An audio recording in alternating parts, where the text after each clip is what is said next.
Hey everybody.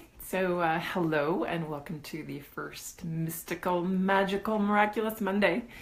This is really fun to have a set time set aside each week so that I can connect with everybody and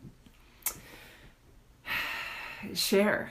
And each week there's things I want to share, and it's exciting to look forward to it and have a special time to do that. So why Mondays? Everybody's like, oh my gosh, Mondays, there's so much to do. I can't tune in that day. But that's exactly why I wanted to do Mondays. My guides were pretty clear that everybody needs a little pick-me-up on Monday. And when we share, thinking about, miracles. Oh, I have to swipe left to see my viewers. Let's see. Sorry, I'm still learning this technology stuff and trying to see the live viewers. Swipe left to reveal comments and reactions. So I apologize, I'm still learning the technology here. And the only mode, swipe left to reveal comments and reactions.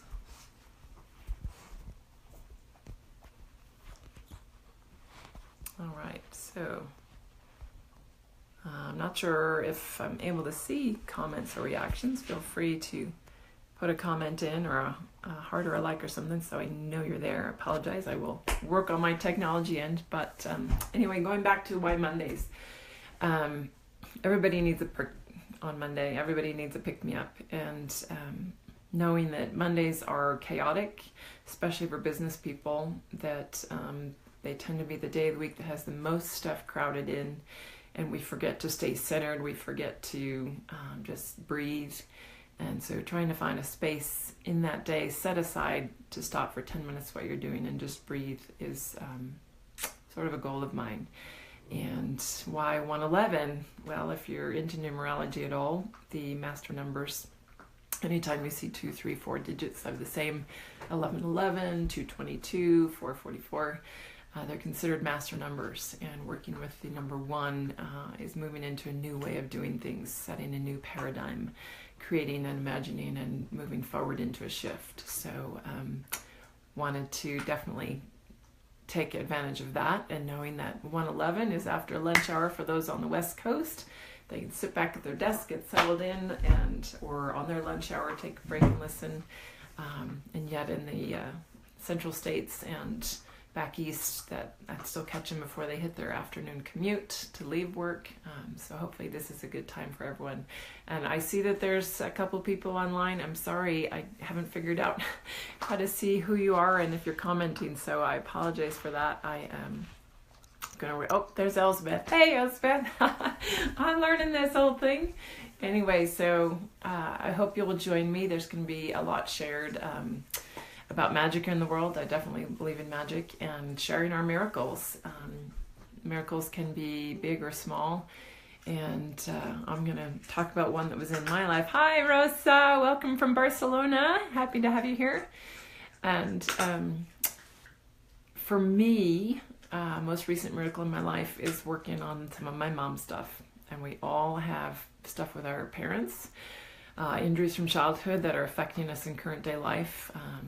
A lot of people are aware they're, oh, I'm in my dad issues this week, or oh, wow, I'm really dealing with my mom's stuff. And so many people are blocked and in denial that they even have those. I was for many years.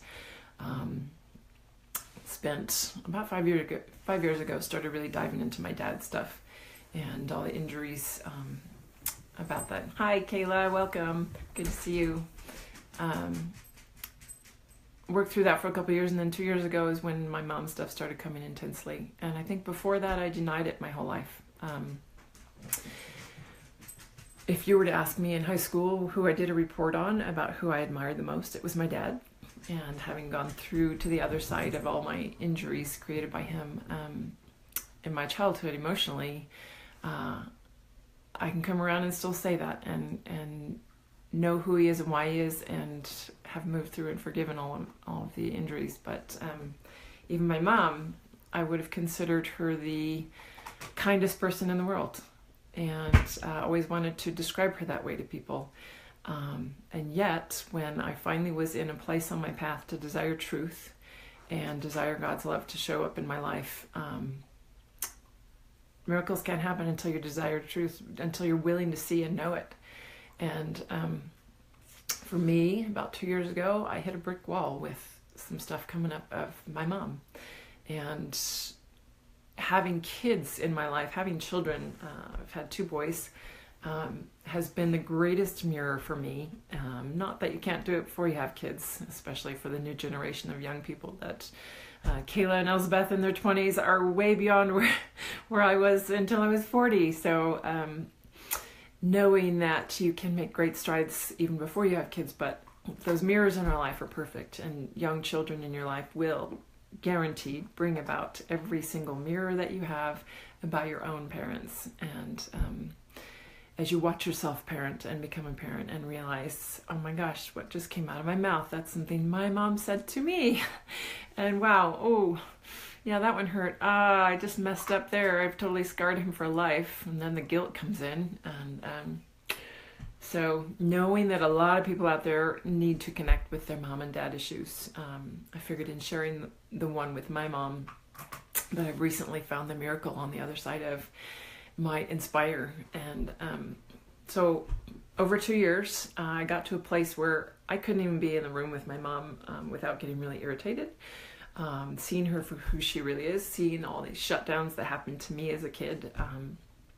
My brother and sister would say, what are you talking about? You're crazy. But they weren't in me emotionally. They didn't know my story and don't necessarily know it until I talk about it in this way. And here's me getting really vulnerable on live camera.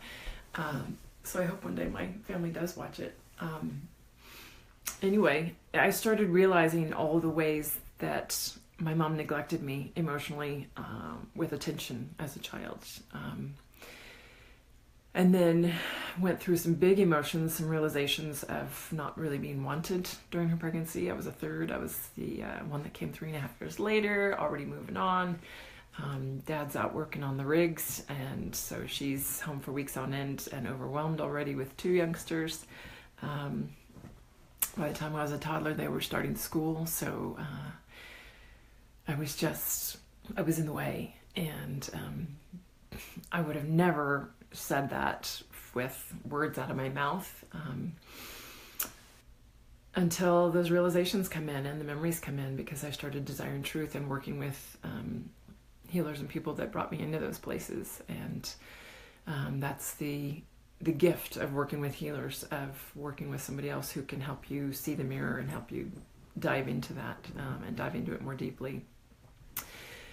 I also know, as of recent memories, how many of my gifts were squashed. I had a memory going back to being maybe 5-6 months old, laying on the grass, and I was on a blanket. I couldn't even push up and crawl yet, but I had my hands out in the grass and I was communicating with everything around me. And when I had that realization that was a solid memory in my core, and hello, this is B-Dog. This is my little friend and helper here today. And he wants some attention too. He doesn't want, I'm talking about neglect, and there he's saying, Mom, you're neglecting me. Hi, Denise. Nice to see you. Thanks for joining. Anyway, so we're just talking about mom stuff, and having all those things come up, having all the frustration and anger come up at my mom, and then realizing in a society, you know what? It's not okay to be mad at your mom. It's not okay to hate your mom. And I'm going to probably ruffle a lot of feathers today by saying it's okay to hate your mom or your dad if you're in your mom and your dad's stuff and you're trying to heal it, because you can't love them unconditionally and from a different perspective until you get to the other side of it. And so first and best thing you can do when you start feeling your mom stuff, and how are you going to know you're in it? If you start having pain on the left side of your body, if your dad's stuff is going to be right side of your body. I had for 3 months over the winter a sharp pain in the arch of my left foot. I would get out of bed. I couldn't even put weight on it. I would wake up in the middle of the night just in screaming pain. And hello, B-Dog. And if you have anything going on with joints, anything on your left side that feels shut down, some people have strokes and get stuff on their left side. And not to say that's the full cause of the stroke, but the emotional underlying issue can be denying or avoiding some of that stuff. So when we don't deal with our emotions, our spirit guides and God come in and say, hey, you ready to be hit with a frying pan? I'm going to tap you on the shoulder. I'm going to give you this little left finger injury. And I've almost cut the tips of my fingernails off several times in dealing with my mom's stuff, or actually denying it. Anyway, when you start seeing it, start noticing, well, I started being willing to dive in and see the truth of what was going on with my left foot. Feeling totally blocked walking forward in my spiritual journey. Your left side is your spiritual journey side. Your right side is your movement in the world. So knowing that I couldn't even put weight on my left foot, I'm like, where am I blocking myself on my spiritual journey? Boom. Have a session with a friend who's a healer, dive in deeper, do my own work and meditations after that deeper, and finally seeing and being able to release all of the shutdown of my gifts, of my telepathy, my clairvoyance, my clairaudience, all of my inner gifts have been shut down, and I've had to fight to get them back. And I had a lot of rage at my mom for that, because she never understood me as a kid. She wouldn't acknowledge any of the thing that I would share or talk about angels in the room with me or whatever. And so slowly over time, I got shut down. And you cannot have continual neglect, continual misunderstanding, continual shutdown from a parent when you are 2, 3, 4, 5, 6, 7 years old without having a ball of rage build up. And the pain of not being loved unconditionally, the pain of not being wanted, whatever your particular issue is with your mom and or dad, that pain is buried so deep, and we want to deny it and not go there. And so we find ourselves, when people trigger that, getting angry. So when my little kids, my 2-year-old and my 7-8-year-old, start hit buttons and I get irritated and angry and I see myself yelling just like my mom did, it takes me back to those memories. And I have to be willing to separate and take a breath and go, whoa, this is not me. This is my injuries. I'm going from a wounded place here. So we have to be okay with releasing rage. That's another piece in society. It's not okay to hate your mom. It's not okay to be angry and rageful. Well, you know what? We can't release it until we actually feel it. So give yourself permission to hate your mom or dad first time until you move through the other side of it. And give yourself permission to release that rage. Because the key to releasing rage and anger is to do it so that you're not projecting it at other people. And I learned this the hard way by having that rage come up and wanting to blow it out at my kids. And I have to say, there's still times when I do it and then I have the big guilt trip come in my own stuff, but I know that they're mirroring for me and always giving me a chance to work through something else. So taking a step back, taking a deep breath and go, where is this coming from? How do I express rage without projecting it? Best tool I ever used, 15-inch garden hose and a tree. My tree friends, they're willing to soak up anything that I can put out there, and going out on a walk in the forest, slamming it against a tree over and over, allowing my body to shake and move until I could actually get into the rage and release it. Because underneath the rage is what I found. After 5-10 minutes, when my body's exhausted, I drop into a sobbing heap on the ground. And I'm releasing sobbing, gasping breaths. I don't even know what it's about. And that's when I know I'm in a real core emotion. I have released so many layers and layers and layers of the onion. Some of you might recognize, oh yeah, I've been working on my mom's stuff. I thought I got that one. Oh, here's another layer of it. Oh, how do we get to the core? I'm done with the onion. I want to be done with the onion. We have to allow those big emotions. We have to allow ourselves to dive in. So for me, punching pillows, punching mattresses, my little section of garden hose against a tree or a wall allowed me to just release enough physically, because there's stuff in your body, there's energy blocks in your body from all this stuff that's not released, and boom, boom, boom, you got to go for it. And then you fall into this sobbing heap and you don't even know why. And that's when you know you're in core emotion. If there's any mental story going on, I guarantee you're not in it. You're keeping yourself on the surface instead of allowing it to drop further into that emotion. And it's painful. But you know what? The alcohol we use, I did it for years. The drugs that people use, the Facebook or online addictions, all of us have these things. Chocolate. Hey, I want to go have my chocolate cookie today. I don't want to feel my stuff. It's our way of denying and going into what needs to be felt, to be released and to be free of it. So when I go there, if I have any mental story going on, I go, I'm dropping out. I'm pulling myself out. It's too painful. I'm too scared. And that's all it is. It's just fear. And when we get in that real core emotion we're releasing, there's actually this weird kind of inner joy in knowing that, wow, I'm actually there. Whoa, there's something just letting go. And there's such freedom in that release that it's so much better than the freedom of the alcohol high or the drug high or whatever. And so getting past that rage is how we do it. And then allowing love to flow in and replace that. There's a void, there's a space created in the soul as we get to those core emotions and release them. And they were all placed in as little kids and piled on and piled on. So we've got this vessel full of crap, full of emotional crap. Well, I'm going to pull this piece out. I don't want to fill it with something else like that. I want to fill it with love. I want to fill it with God's love. And my desire for truth and love is what's going to bring it in. And I have to call for that divine love, divine truth. Let it flow in and fill me. And that's how we evolve. That's how we actually reach ascension at some point, like Jesus did. He set a perfect example. When your body is so full of love, when your vessel, your soul is so full of divine love, that's when we become at one with God. That's the ascension level. That's where all these spiritual journeys are aiming, right? We want, but there's no darkness, there is no emotion left. And that's actually where we become at one with God. We can't do it until that point. And you do feel your vibration raise. You feel a shift happen when you pull one of these core wounds out, and all of a sudden it's a lighter, brighter space. People,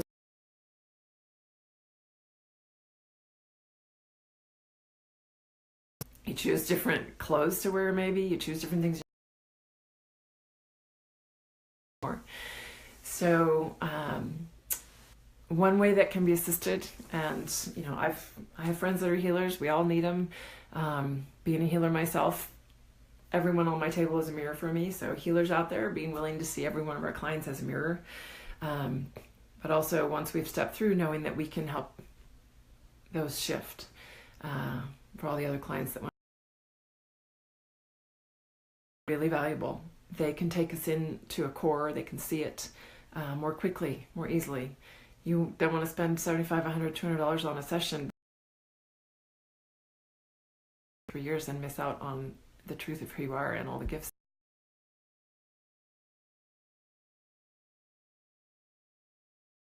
Faster, makes it happen faster.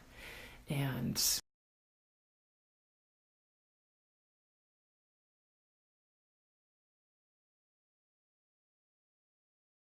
take you, where does that take you to the other side? I mentioned that with my mom, I was not able to even be in the room with her without frustration, with feeling like she was totally disconnected from me and not interested. And it was my own perception. It was my own wounded filtered perception. And I went through a big one. I finally released the core of the onion. And being in her space was totally different. Her childhood. We carry that on. We pass it on to our kids.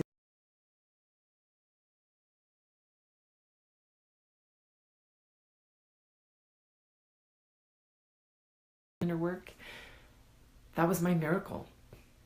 I shifted something with my mom in a big way, and I should.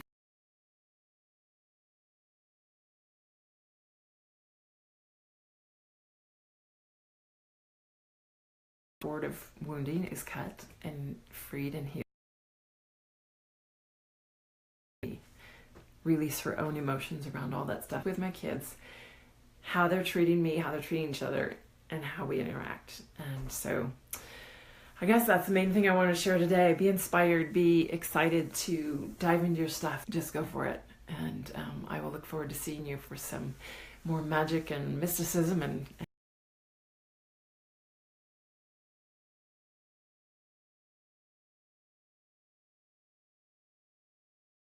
hopefully see you all then. Thanks so much for joining, and have a